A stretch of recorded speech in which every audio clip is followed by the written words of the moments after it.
Dear students, today we are going to discuss the 7th standard chapter 3 Resistance and the First War of Independence, and it's part 3. I'm your Rega teacher from your SNDS by UP School. Okay.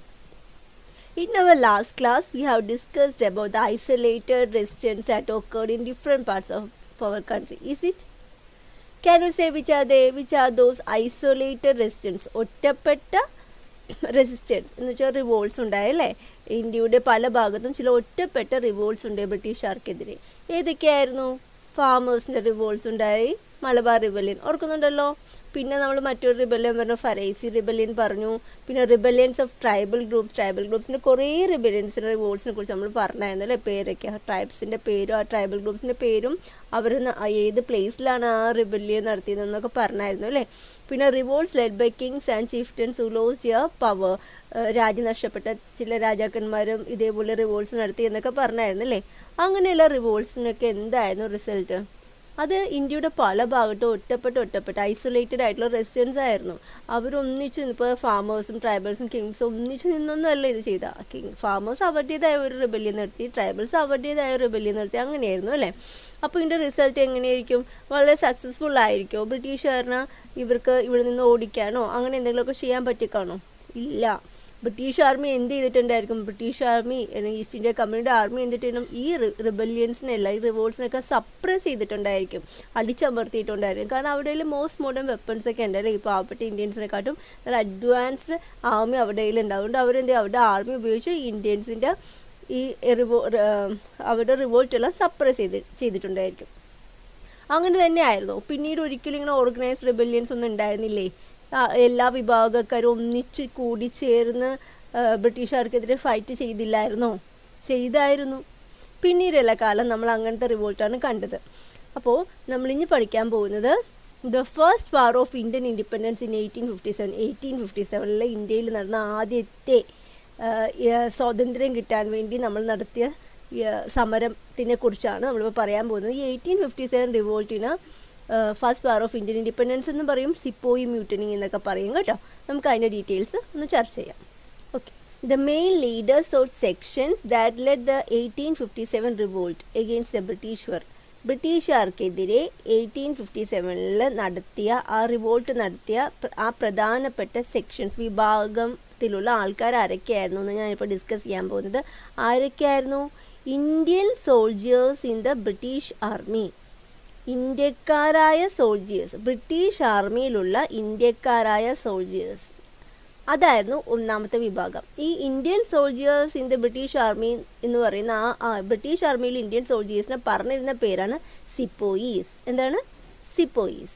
അപ്പോൾ Indian soldiers in the British ആർമിയിലുള്ള ഇന്ത്യക്കാരായ soldiers ഒന്നാമത്തെ ഒരു സെക്ഷനായിരുന്നു ബ്രിട്ടീഷുകാർക്കെതിരെ 1857 റിവോൾട്ടിൽ fight ചെയ്തത്. പിന്നെ മറ്റേ വിഭാഗത്തിലുള്ള സെക്ഷനിലെ ആൾക്കാർ ആരായിരുന്നു?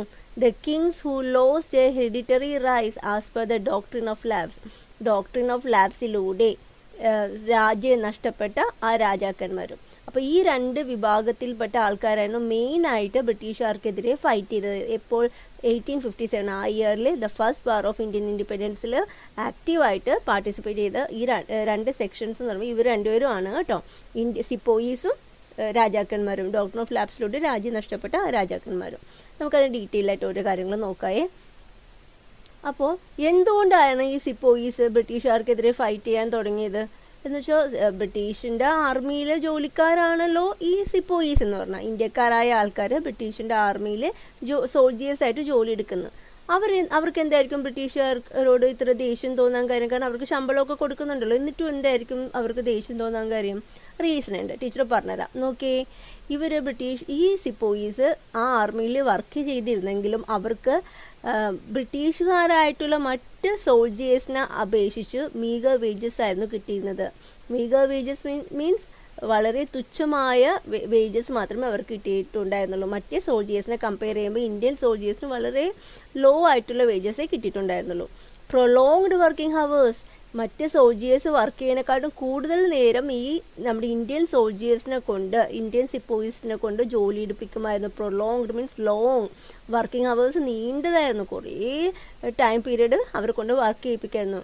മറ്റുള്ളവരെ കമ്പയർ ചെയ്യുമ്പോൾ, മറ്റ് സോൾജേഴ്സിനെ കമ്പയർ ചെയ്യുമ്പോൾ. ഡിനൈങ് ലീവ്, ഇവർക്ക് ലീവ് ഒന്നും കൊടുക്കില്ല, സാങ്ഷൻ ചെയ്യില്ല, ലീവ് ചോദിച്ചാലൊന്നും കൊടുക്കാതെ കഷ്ടപ്പെട്ട് കുറേ ബുദ്ധിമുട്ടിച്ച് ഇവരെ വർക്ക് ചെയ്യിപ്പിക്കുമായിരുന്നു.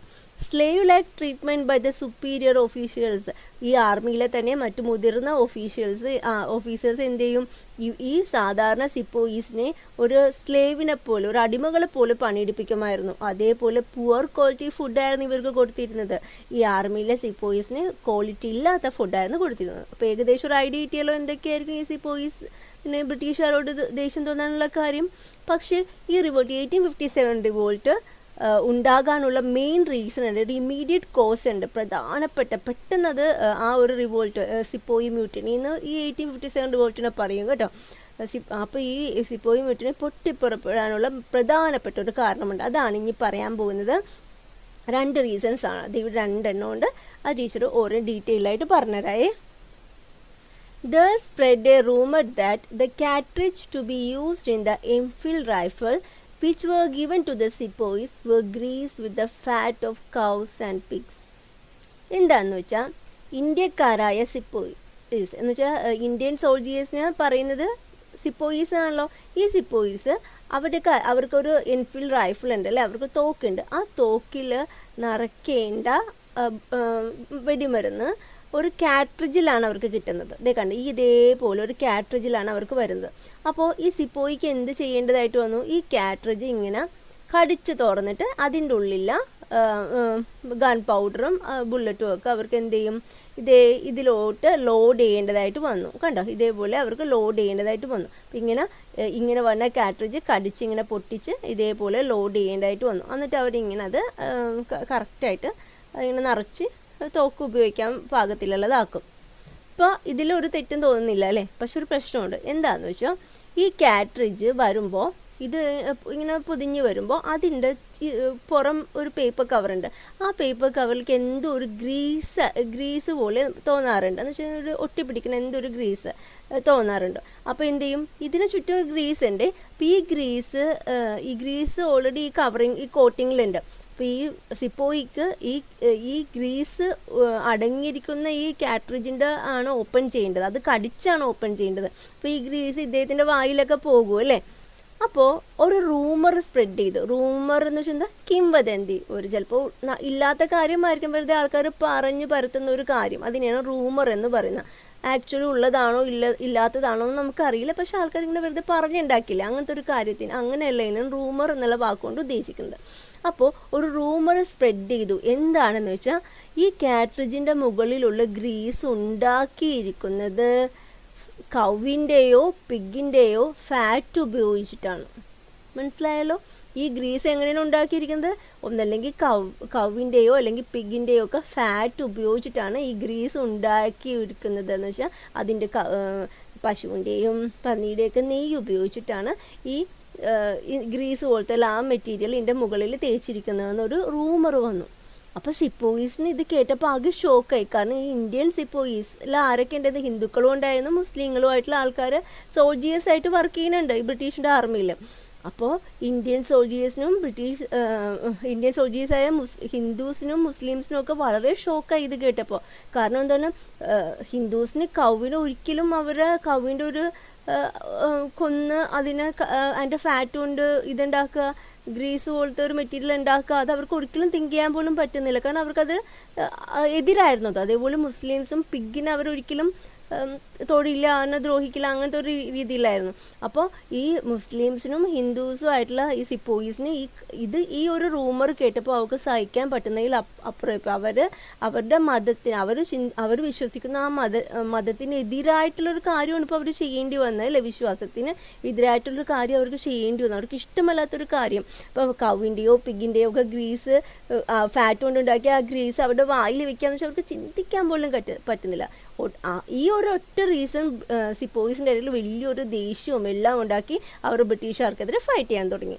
പക്ഷെ ഇത് മാത്രമല്ല ഇമ്മീഡിയറ്റ് കോസ് ഉണ്ടായ ഒരു കാരണം കൂടി ഉണ്ട്. അതെന്താണെന്ന് ടീച്ചർ പറഞ്ഞുതരായേ. അടുത്ത റീസൺ എന്താണെന്ന് വെച്ചാൽ, another rumour was that the bread supply to the sepoys was made of wheat flour mixed with bone powder. മറ്റൊരു റൂമർ, ഇതും ഒരു റൂമറാണ്, ഉള്ളതാണോ എന്നറിയില്ല. മേ ബി അതൊരു അവരുടെ ക്രിയേറ്റഡ് ആയിരിക്കും. പക്ഷേ എന്തായിരുന്നു ആ റൂമർ എന്ന് വെച്ചാൽ ഈ സിപ്പോയീസിന് കൊടുത്ത ഭക്ഷണം, ബ്രെഡ് എന്ന് വെച്ചാൽ ചപ്പാത്തി എന്തായിക്കോട്ടെ, അവർ കൊടുത്ത ഭക്ഷണം ഉണ്ടാക്കാൻ വേണ്ടി ഉപയോഗിച്ച ഫ്ലവർ എന്ന് വെച്ചാൽ പൊടി അല്ലേ, ആ ഒരു വീറ്റ് ഫ്ലവറാണ് ഉപയോഗിക്കുന്നത്. എന്ന് വെച്ചാൽ ഗോതമ്പിൻ്റെ പൊടി വെച്ചിട്ടാണ് ഈ ബ്രെഡ് ഉണ്ടാക്കുന്നത്. ആ ഗോതമ്പിൻ്റെ പൗഡറിൽ എന്ത് മിക്സ് ചെയ്തിട്ടുണ്ടെന്നാണ് റൂമർ വന്നത്? ബോൺ പൗഡർ, എല്ല് പൊടിച്ച് ചേർത്തിട്ടാണ് ഈ ബ്രെഡ് ഉണ്ടാക്കിയിട്ടുള്ളത് എന്നൊക്കെ ഒരു റൂമർ അങ്ങ് സ്പ്രെഡ് ചെയ്ത്, എല്ലിൻ്റെ പൊടി കൂടി ഈ ഗോതമ്പ് പൊടി കൂടി മിക്സ് ചെയ്തിട്ടാണ് ബ്രെഡ് ഉണ്ടാക്കിയതെന്ന് ഒരു റൂമർ അങ്ങ് സ്പ്രെഡ് ചെയ്തു. ഉള്ളതാണോ എന്ന് നമുക്കിതുവരെ അറിയില്ല അല്ലേ. അങ്ങനെ ഒരു റൂമർ ഈ സിപ്പോയിസിൻ്റെ ഇടയിൽ സ്പ്രെഡ് ചെയ്തപ്പോൾ ഇവർക്ക് ഒട്ടും സഹിക്കാൻ കഴിഞ്ഞില്ല. ഓൾറെഡി ആ ഗ്രീസിൻ്റെ കാറ്റ്രിഡ്ജിൻ്റെ പുറത്തിലുള്ള ഗ്രീസിൻ്റെ ഒരു കാര്യവും പ്രശ്നമുണ്ട്, പിന്നെ ഈ ഒരു ബ്രെഡ് ഉണ്ടാക്കുന്നതിൻ്റെ ഫ്ലവറിനെ കുറിച്ചൊരു സംശയമുണ്ട് അല്ലേ. ഇതൊക്കെ വന്ന് ഈ സിപ്പോയിസിൻ്റെ ഒരു വലിയ പ്രശ്നമുണ്ടായി. ഇത് ഒരു വലിയ കലാപത്തിലേക്ക് ചെന്നെത്തിച്ചു. നമുക്ക് നോക്കാം ആരായിരിക്കും ഇതിന്, ഏത് സിപ്പോയി ആയിരിക്കും ഫസ്റ്റായിട്ട് ബ്രിട്ടീഷുകാർക്കെതിരെ ഫൈറ്റ് ചെയ്യാൻ മുന്നോട്ട് വന്നാൽ നമുക്ക് നോക്കാൻ പോണേനെ. നമ്മുടെ Mangal Pandey. He was the first Indian soldier to protest against the British. ബ്രിട്ടീഷുകാർക്കെതിരെ പ്രൊട്ടസ്റ്റ് ചെയ്യാൻ മുന്നോട്ട് വന്ന ആദ്യത്തെ ഇന്ത്യൻ സോൾജിയർ ആരായിരുന്നു? മംഗൾ പാണ്ഡെ ആയിരുന്നു കേട്ടോ. ഇനി എങ്ങനെയാണ് ഈ റിവോൾട്ട് നടന്നതെന്നുള്ള കാര്യങ്ങൾ ഏകദേശം ടീച്ചർ പറയാം. ഇപ്പം നമ്മൾ ഓൾറെഡി പറഞ്ഞു സിപ്പോയിസ് ബ്രിട്ടീഷുകാർക്കെതിരെ തിരിഞ്ഞു അല്ലേ. സിപ്പോയിസ് ആരാണെന്ന് ടീച്ചർ പറഞ്ഞല്ലേ. ഇവരെങ്ങനെയായിരുന്നു ഈ ഒരു റിവോൾട്ട് കണ്ടക്ട് ചെയ്തതെന്ന് വെച്ചാൽ, an organised revolt against the military officials started in മീററ്റിൽ നിന്ന് ഒരു ഓർഗനൈസ്ഡ് റിവോൾട്ട്, ഈ സിപ്പോയീസ് എല്ലാവരും ഒന്നിച്ചു ചേർന്ന് ഒത്തുകൂടി പ്ലാൻഡ് ആയിട്ട് അവർ ഓർഗനൈസ്ഡ് ഒരു ഒന്നിച്ചു ചേർന്ന് തീരുമാനമെടുത്ത് അവർ ഒരു റിവോൾട്ട്, ഒരു വിപ്ലവം നടത്തണേണ് അല്ലേ. മീററ്റിൽ നിന്നാണ് ഇത് സ്റ്റാർട്ട് ചെയ്തത്. ഈ സോൾജേഴ്സ് എന്ത് ചെയ്ത് അവിടെ നിന്ന് ഡൽഹിയിലെത്തിയിട്ട് അന്ന് ഡൽഹി ഭരിച്ചിരുന്ന ലാസ്റ്റ് മുഗൾ എംപററായ ബഹാദൂർ ഷാ സെക്കൻഡ്, ഇദ്ദേഹം അന്നത്തെ ലാസ്റ്റ് മുഗൾ എംപററായ ബഹാദൂർ ഷാ സെക്കൻഡിനെ പോയി കാണുകയും ഈ റിവോൾട്ടിൽ പങ്കെടുക്കാൻ അദ്ദേഹത്തിൻ്റെയും കൂടി അനുവാദം വാങ്ങിക്കുകയും ചെയ്തു. എന്നിട്ട് എന്ത് ചെയ്തു? സിപ്പോയീസ് ഈ ബഹാദൂർ ഷാ സെക്കൻഡിനെ എംപറർ ഓഫ് ഇന്ത്യ ആയിട്ട്, ഇന്ത്യയുടെ ഷെഹൻഷാ ആയിട്ട് ഡിക്ലെയർ ചെയ്യുകയും ചെയ്ത് കേട്ടോ. കാരണം ബ്രിട്ടീഷുകാർക്കെതിരെ ഫൈറ്റ് ചെയ്യാൻ അവർക്കൊരു സ്ട്രോങ് ലീഡർ വേണമായിരുന്നു. അപ്പോൾ അദ്ദേഹത്തെ മീററ്റിൽ നിന്ന് അവർ ഡൽഹിയിലെത്തുകയും ബഹാദൂർ ഷാ സെക്കൻഡിനെ എംപറർ ഓഫ് ഇന്ത്യ ആയിട്ട് അവർ ഡിക്ലെയർ ചെയ്തിട്ട് അദ്ദേഹത്തിൻ്റെയും ബാക്കി മറ്റ് രാജാക്കന്മാരുടെയൊക്കെ അസിസ്റ്റൻസോടുകൂടി 1857 റിവോൾട്ട് അങ്ങ് സ്റ്റാർട്ട് ചെയ്യുകയും ചെയ്തു കേട്ടല്ലോ. നമുക്ക് എൻ്റെ ഡീറ്റെയിൽസ് ഓരോന്ന് നോക്കായേ. Main leaders of the first war of Indian ഇൻഡിപെൻഡൻസിന് അതിന് മേൽനോട്ടം വഹിച്ച പ്രധാനപ്പെട്ട ലീഡേഴ്സ് ആരൊക്കെയാണെന്ന് പറയാൻ പോവുകയാണ്. ബഹാദൂർ ഷാ സെക്കൻഡ് ആണ് നമ്മൾ ഓൾറെഡി പറഞ്ഞു, ഡൽഹിയിലുള്ള. പിന്നെ നാനാ സാഹിബ് കാൺപൂരിലുള്ള, ടാൻഡിയ ടോപ്പി കാൺപൂരിലുള്ളത്, റാണി ലക്ഷ്മിബായി ഝാൻസിയിലുള്ള, നമ്മൾ ഓൾറെഡി പറഞ്ഞായിരുന്നു അല്ലേ. റാണി ലക്ഷ്മിബായിന് നമ്മൾ ഡോക്ടർ ഓഫ് ലാബ്സ് പഠിച്ചപ്പോൾ പറഞ്ഞായിരുന്നില്ലേ. ദെൻ ബേഗം ഹസ്രത് മഹൽ ലക്നൌവിലുള്ളത്, മൗലവി അബ്ദുള്ള ഫൈസാബാദിലുള്ളത്, കുൻവർ സിംഗ് ആറ എന്ന് പറഞ്ഞ പ്ലേസിലുള്ളത്. അപ്പോൾ ഈ പറഞ്ഞ ലീഡേഴ്സൊക്കെയാണ് ഫസ്റ്റ് വാർ ഓഫ് ഇന്ത്യൻ ഇൻഡിപെൻഡൻസിന് വേണ്ടി പ്രധാനമായിട്ടും അവരുടെ നേതൃത്വം കാഴ്ചവെച്ചത്. ബഹാദൂർ ഷാ സെക്കൻഡ് ഡൽഹിയിലോ നമ്മൾ ഓൾറെഡി പറഞ്ഞായിരുന്നു. ബഹാദൂർ ഷാ സെക്കൻഡ് ഡൽഹിയാണ്. ടീച്ചർ ആ പ്ലേസ് ഒന്ന് നിങ്ങൾക്ക് കാണിച്ചു തരണമെന്നുള്ള പ്രസൻറ്റ് ഇന്ത്യൻ സ്റ്റേറ്റിൽ എവിടെയാണെന്ന് കാണിച്ചു തരണേന്ന് കേട്ടോ. ഓക്കെ. ദെൻ നാനാ സാഹിബും ടാൻഡിയ ടോപ്പിയും കാൺപൂർ എവിടെയാണ്? ഉത്തർപ്രദേശിലാണല്ലേ. എവിടെയാണ് കാൺപൂർ? എവിടെയാണ്? ഉത്തർപ്രദേശിൽ. ഇതാണ് കാൺപൂർ, കണ്ടല്ലോ. ഓക്കെ. റാണി ലക്ഷ്മിബായി ഝാൻസിയിലാണ്, കണ്ടോ? അതും ഉത്തർപ്രദേശിൽ തന്നെയാണ്. ഝാൻസി ഇതാണ്, കണ്ടോ? ഈ പ്ലേസ് ഇവിടെയാണ് ഝാൻസി കേട്ടോ. ഓക്കെ. മൗലവി അഹമ്മദുള്ള ഫൈസാബാദ് എന്ന പ്ലേസിലാണ്. ഈ ഫൈസാബാദ് എവിടെയാണ്? അതും ഉത്തർപ്രദേശിൽ തന്നെയാണ് കേട്ടോ. ഈ ഉത്തർപ്രദേശിലാണ് ഫൈസാബാദ് ഉള്ളത്. ഇവിടെ കാണാൻ പറ്റും, ഇവിടെ നോട്ട് ചെയ്തിട്ടില്ല. ഇതാണ് അതിൻ്റെ അത് എൻലാർജ് ചെയ്തേക്കുന്ന ഇതാണ്, ഇവിടെ ഫൈസാബാദിലാണ്. ഓക്കെ. ദെൻ ബേഗം ഹസ്രത് മഹൽ ലക്നൗ ഉത്തർപ്രദേശിൽ തന്നെയാണ്. ഇവിടെ എൻ്റെ ആ പ്ലേസ് ലക്നൗ. ദെൻ കുൻവർ സിംഗ് ആറ എന്ന് പറഞ്ഞ സ്ഥലം ബീഹാറിലാണ് കേട്ടോ. പട്നയുടെ അടുത്തായിട്ട് വരും അറ എന്ന് പറഞ്ഞ സ്ഥലം കേട്ടോ. ഓക്കെ. അപ്പോൾ major centres of the revolt of 1857 ഏതൊക്കെയാണ്? മീററ്റ്, ഡൽഹി, ഔധ്, ഫൈസാബാദ്, കാൺപൂർ, ഝാൻസി, അറ. ഇനി നമ്മൾ ഹൈലൈറ്റ് ഓഫ് ദ റിവോൾട്ട് 1857 ആണ് നോക്കാൻ പോകുന്നത്. 1857 റിവോൾട്ട് ആക്ച്വലി ഒരു സക്സസ്ഫുൾ ആയിരുന്നില്ല. നമുക്ക് ബ്രിട്ടീഷുകാർ ഇവിടെ നിന്ന് ആ ഒരു റിവോൾട്ടിൽ ഓടിച്ചു കളയാനൊന്നും സാധിച്ചില്ല.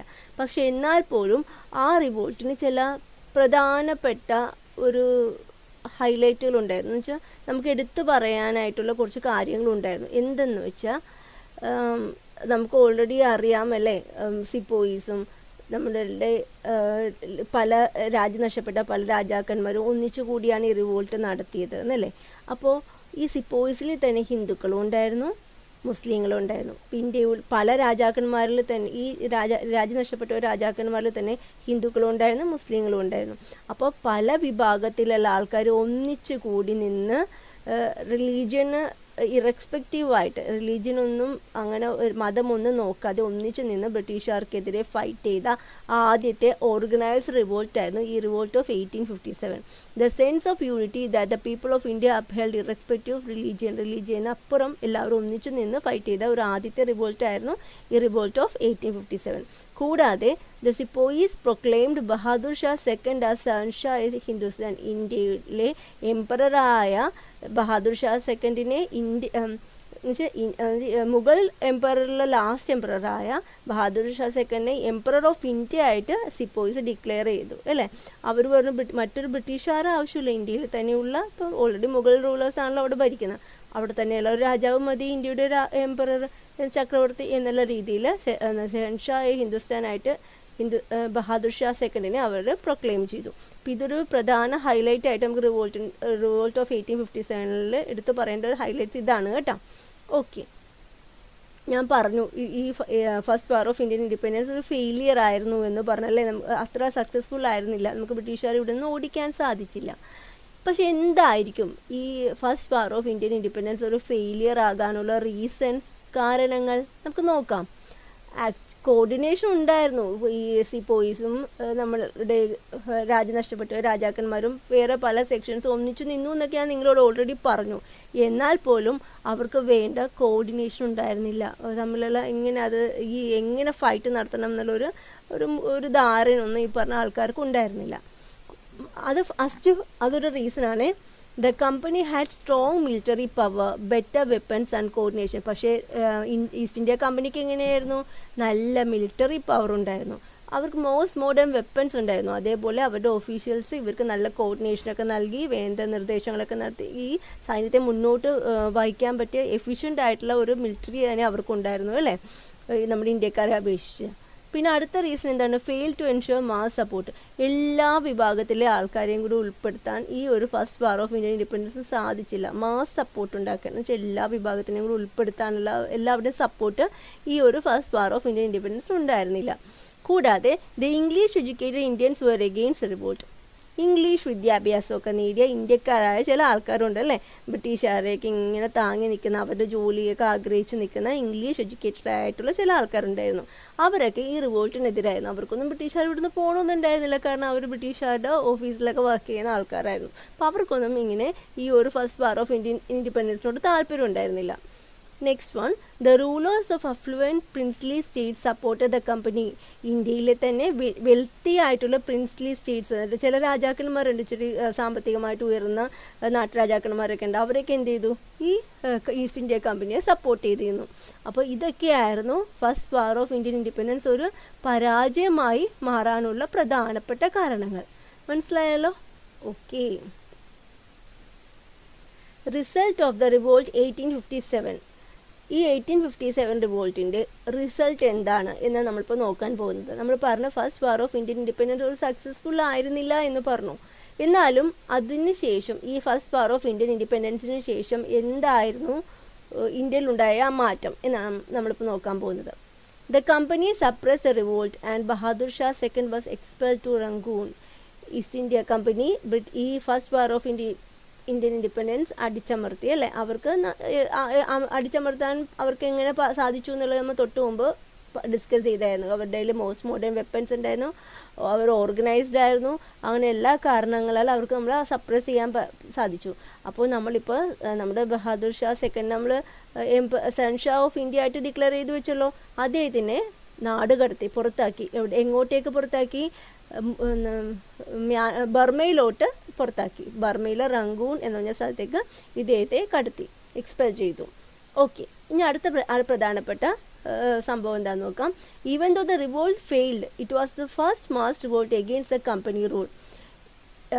ഈ ഫസ്റ്റ് വാർ ഓഫ് ഇൻഡിപെൻഡൻസ് ഒരു പരാജയമാണെങ്കിൽ പോലും, കുറേ മാസ് സപ്പോർട്ട് നമുക്ക് കിട്ടിയില്ലെങ്കിൽ പോലും, അതുവരെ കിട്ടിയിരുന്നതിൽ വെച്ച് ഏറ്റവും കൂടുതൽ മാസ് സപ്പോർട്ടുള്ള ഒരു റിവോൾട്ടായിരുന്നു. എന്ന് വെച്ചാൽ ഈ 1857 മുമ്പ് കാലഘട്ടം മുതലേ പല ഒറ്റപ്പെട്ട ഐസൊലേറ്റഡ് ആയിട്ടുള്ള റിവോൾട്ടുകൾ നടന്നു എന്ന് പറഞ്ഞല്ലോ. പക്ഷേ അന്നൊന്നും അന്ന് കിട്ടിയതിലും കൂടുതലായിട്ട്, അന്ന് കിട്ടാതെ പോയതിലും കൂടുതലായിട്ട് ഒരു മാസ് സപ്പോർട്ട്, ഒത്തിരി ആൾക്കാരെ ഒന്നിച്ചു കൂട്ടി നടത്തിയ ഒരു റിവോൾട്ടായിരുന്നു 1857 ആ റിവോൾട്ട്. അപ്പോൾ it was the first mass revolt against the കമ്പനിയുള്ള ആദ്യത്തെ മാസ് റിവോൾട്ട്, കുറേ ആൾക്കാരെ ഒന്നിച്ച് പങ്കെടുപ്പിച്ച ആദ്യത്തെ റിവോൾട്ടായിരുന്നു അത്. So it is considered as the first war of Indian independence. അതുകൊണ്ടാണ് അതിനെ first war of Indian independence എന്ന് പറയുന്നത്, അല്ലേ? അപ്പോൾ 1857 റിവോൾട്ടിന് 3 പേരിൽ നമ്മൾ അറിയപ്പെടും. സിപ്പോയി മ്യൂട്ടണി എന്ന് പറയും, റിവോൾട്ട് ഓഫ് 1857 എന്ന് പറയും, the first war of Indian independence എന്ന് പറയും, അല്ലേ?